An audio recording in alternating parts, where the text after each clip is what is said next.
Goedenavond, dames en heren. U kijkt naar de eerste aflevering van het programma Venray Kiest 2014. Op woensdag 19 maart gaan we met z'n allen, tenminste hopelijk met z'n allen, naar de stembus. Want er zijn de gemeenteraadsverkiezingen in Nederland. Dat betekent in Venray dat er 8 politieke partijen aan meedoen. En dus zijn er ook 8 lijsttrekkers. En 2 daarvan die zitten hier bij mij aan tafel. De andere 6 komen de komende weken aan de beurt. En vandaag zijn dat Carla Brugman van de lokale partij PP2 en Jan Lone van het CDA. Zij gaan vandaag met elkaar in gesprek. Welkom allebei. Ja. Jan Lone, ik wil met u beginnen. En wel met een foto die ik even wil laten zien, ook aan de kijkers thuis en aan u. Want u heeft volgens mij een geweldige verkiezingsstunt uitgehaald door de komende carnaval. Dat is zeg maar 4 maart. Op dinsdag bent u boerenbruidegom in de hei. Ofwel in het dorp Heide. Is dat ook echt een verkiezingsstunt? Of heb ik het dan mis? Nee, dat is geen opgezette verkiezingsstunt. Ja, ik ben al heel lang carnavalsvierder. Dus al in mijn jonge jaren toen ik op de hei woonde. Als Hetsbuul en in de jaren dat ik in Venray woonde, heb ik ook altijd carnaval gevierd. Ja. Ik heb ben nooit geroepen tot prins. En toen ze van de winter mij kwamen vragen om, nu ik weer in de hei woon sinds 2 jaar, om boerenbruidspaar te worden, keken mijn vrouw en ik keken elkaar aan en dat is gewoon hartstikke leuk. Ja, want u wordt even voor de duidelijkheid in de onecht verbonden met uw wettige echtgenote ja, Suzanne. Maar ik vind ook als je in een dorp woont en je neemt deel aan wat er gebeurt allemaal in verenigingen, dan als zoiets gevraagd wordt, dan zeg je ook geen nee, want je doet allemaal mee. En dat was voor ons ook een reden om te zeggen, buiten dat het heel leuk is om gewoon mee te doen. Dus ik verheug me erg op de verbinding in de onecht met mijn echte dame. Ja. Maar u heeft wel even afgevraagd wat zou dit betekenen voor de verkiezing, of niet? Nee, want we zijn gevraagd tussen kerst en nieuw.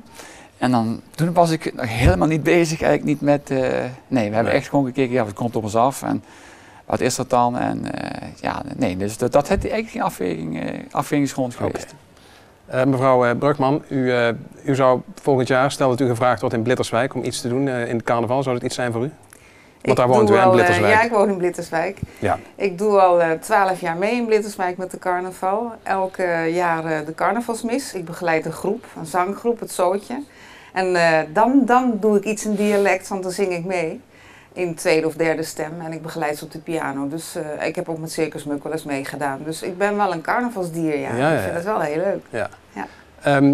Maar als politicus bent u niet alleen actief in Venray voor de PP2, maar ook in de provinciale politiek. Want u bent ook fractievoorzitter van GroenLinks. Ja. Wilt u volgend jaar, want er zijn er provinciale verkiezingen, wordt u dan lijsttrekker ook daar?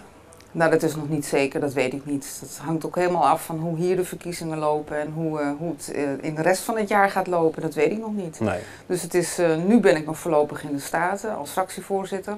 Omdat de fractievoorzitter bij GroenLinks weg is, die is opgestapt en ben ik in haar plaats gekomen. Dus ik doe dat pas kort. Ja. Meneer Lone, u heeft ook in de provinciale politiek gezeten. Dat klopt. Ja. U heeft het niet gecombineerd, want u heeft eerst provincie gedaan en toen hier naar Venray gekomen. Niet als volksvertegenwoordiger. Ik heb wel 1,5 jaar dubbele functie gehad als wethouder en als staatslid. Ja. Gaat dat goed samen? Ik vond dat een pre.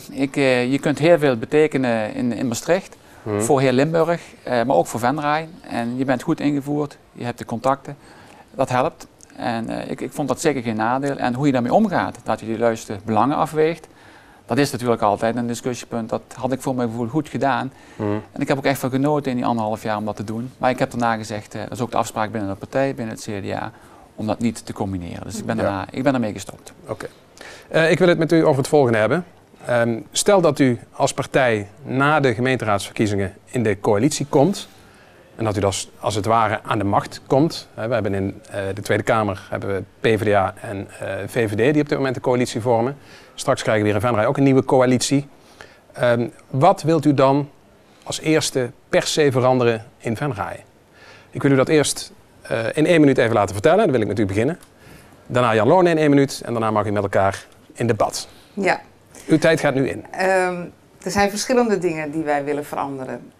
Als het gaat om groen, om ons buitengebied, willen we graag zoveel mogelijk behouden zoals het nu is. Dus niet meer een uitbreiding van bedrijventerreinen, niet meer nog een heleboel grote bedrijven erin. We willen ook werkgelegenheid aanpakken. Dat betekent dat we stageplekken voor jongelui willen realiseren. Dat we met bedrijven in contact komen om dat voor elkaar te krijgen. binnen de dorpen, daar moet meer aandacht komen. We willen dat de gemeenschapshuizen in stand blijven. Want dat vinden wij een belangrijke functie binnen een dorp. Daar zien wij een soort noorbezorgpunt voor ons ogen. Dat betekent dat je, zeg maar, doordat er steeds meer zelf gedaan moet worden, een soort verbindingen kunt maken. Als mijn buurvrouw heel goed is in een potje koken en ik kan iets voor haar betekenen om de tuin bijvoorbeeld te gaan doen. Nou, dat soort gezamenlijke taken kun je in dat noorbezorgpunt neer gaan leggen. Dat moet gecoördineerd gaan worden. Dat was al 1 minuut. Ja, Dank u wel. Dat is goed.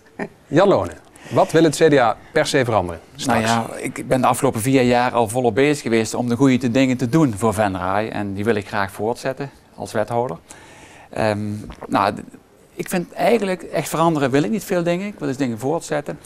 Liefst zou ik eigenlijk willen dat we wel trots kunnen zijn op wat we hier hebben in Venray. En soms klagen we wel eens over dat dingen niet goed zijn. Maar als we nou eens trots zijn op wat we hebben, wat er allemaal is, dan winnen we al een heleboel, vind ik. Dus dat vind ik een hele belangrijke en dat wil ik ook wel uitdragen. En een ander belangrijk ding waar wij als CDA ook voor staan, is dat de taken die je doet als burger van Venray, de overheid heeft heel veel dingen naar zich toe getrokken. En wat we wel zouden willen veranderen, dat is een trend in de maatschappij, dat we de taken wat teruggeven aan de mensen. Hè. We hebben dat als gemeente en als rijksoverheid te veel naar ons toegetrokken. En ik vind dat die zelfredzaamheid, de mensen kunnen veel meer dan dat ze denken. En die zelfredzaamheid willen wij een stukje terugbrengen naar de mensen. Dus niet meer van de overheid, maar van de gemeenschap. Juist. Wij zijn ook een partij van de gemeenschap. En dat was al 1 minuut, nee, wat Jan, mevrouw sorry. Brugman zei, ik ga maar gelijk overstaan. Ja. Wat mevrouw Brugman zei over dat noberschap, ja, dat spreekt mij natuurlijk heel erg aan. Ja. Ja.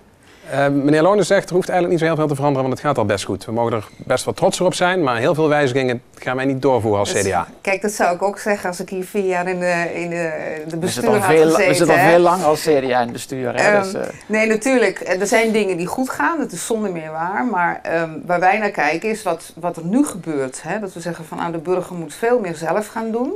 Vind ik wel dat we ervoor moeten waken dat we niet die burger los gaan laten. Dat we niet zeggen van oké, we doen niet meer, we leggen geen geld meer bij, burger gaat het nu maar zelf bedenken. We moeten ze wel vasthouden financieel en faciliteren. En niet alleen maar zeggen van de taken moeten zelf, want daar wil ik even op ingaan. Ik heb natuurlijk even naar jullie conceptprogramma gekeken. Ja. En daarin staat bijvoorbeeld dat jullie die taken wel willen faciliteren. Maar in eerste instantie moeten ze het eigenlijk allemaal zelf doen.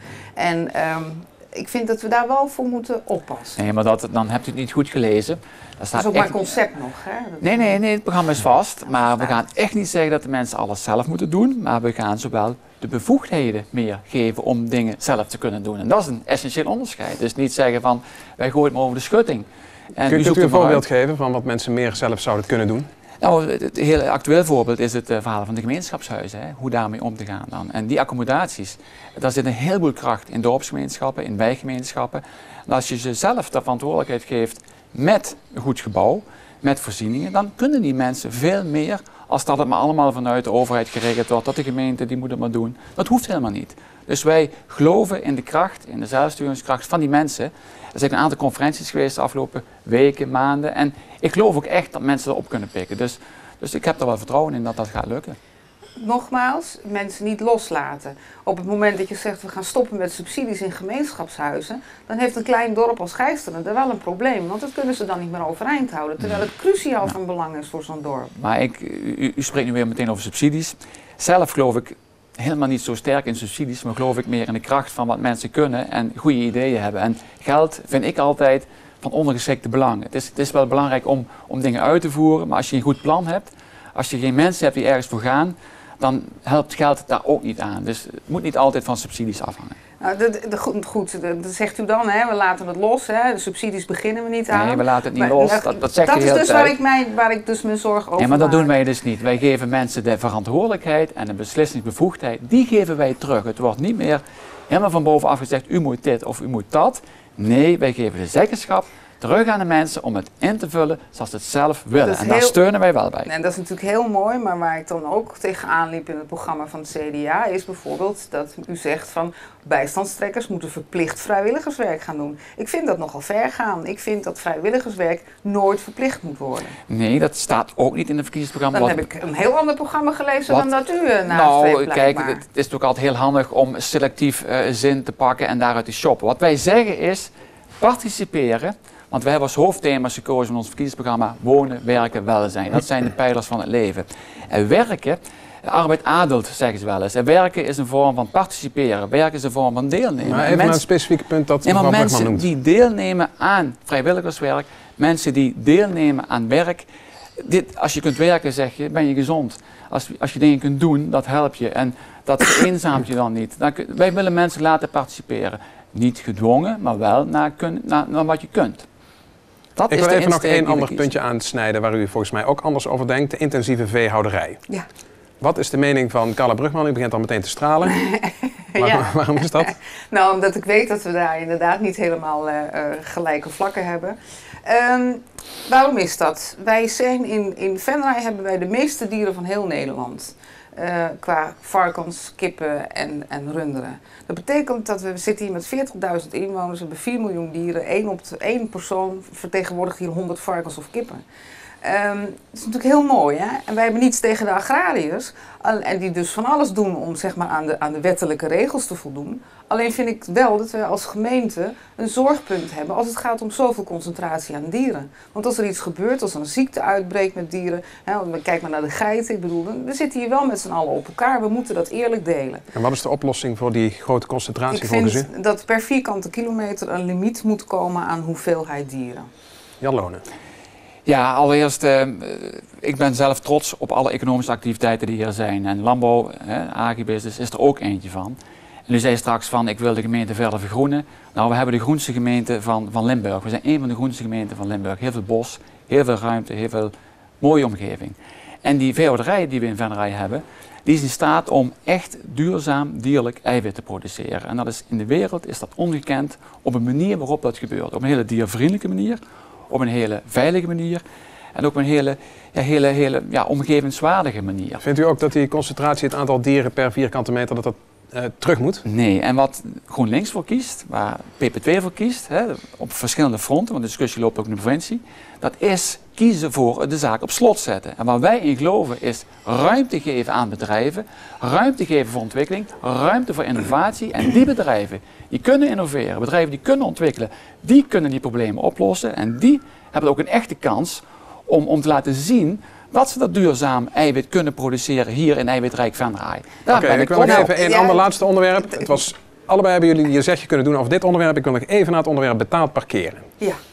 Mag u weer eerst? Wat vinden jullie daarvan? Moet dat blijven of moet dat veranderen na de verkiezingen? We gaan niet naar gratis parkeren. Wij willen wel de tarieven veranderd hebben. Tarieven omlaag en bijvoorbeeld op andere tijden gratis parkeren. Hè? Dus op rustige tijden bijvoorbeeld. Dat je niet tot 's avonds laat door hoeft te betalen. En wij vinden dat als je langer parkeert ook een ander tarief. Dus dat je goedkoper moet kunnen parkeren. Wat vindt het CDA?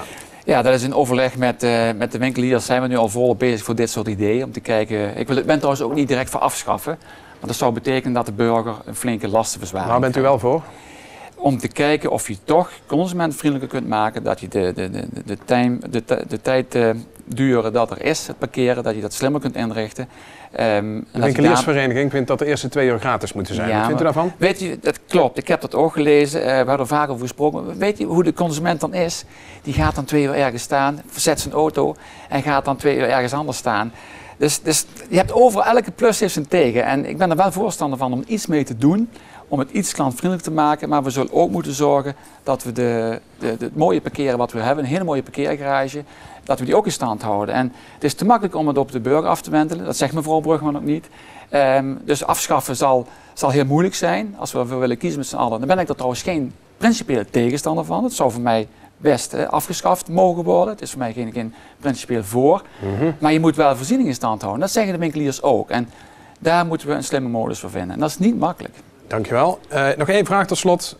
Als op 20 maart de uitslag van de gemeenteraadsverkiezingen bekend is, dan beginnen de coalitieonderhandelingen. Zo gaat dat altijd.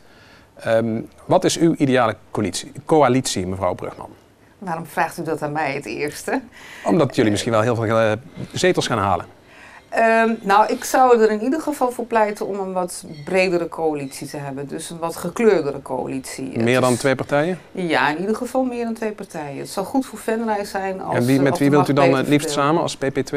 Wij hebben geen principiële voorkeuren. U sluit niemand uit? Ik sluit er niemand uit. Nee, CDA? absoluut niet. Nou, ik hoop dat wij als CDA sowieso in de coalitie mogen. Dus dat we voldoende stemmen halen om daar een deel te nemen. En ik hoop ook gewoon dat het een goede afspiegeling kan zijn van de uitslag. Dus wij hebben ook geen uitsluitingen vooraf. We willen graag met iedere partij gesprek aangaan.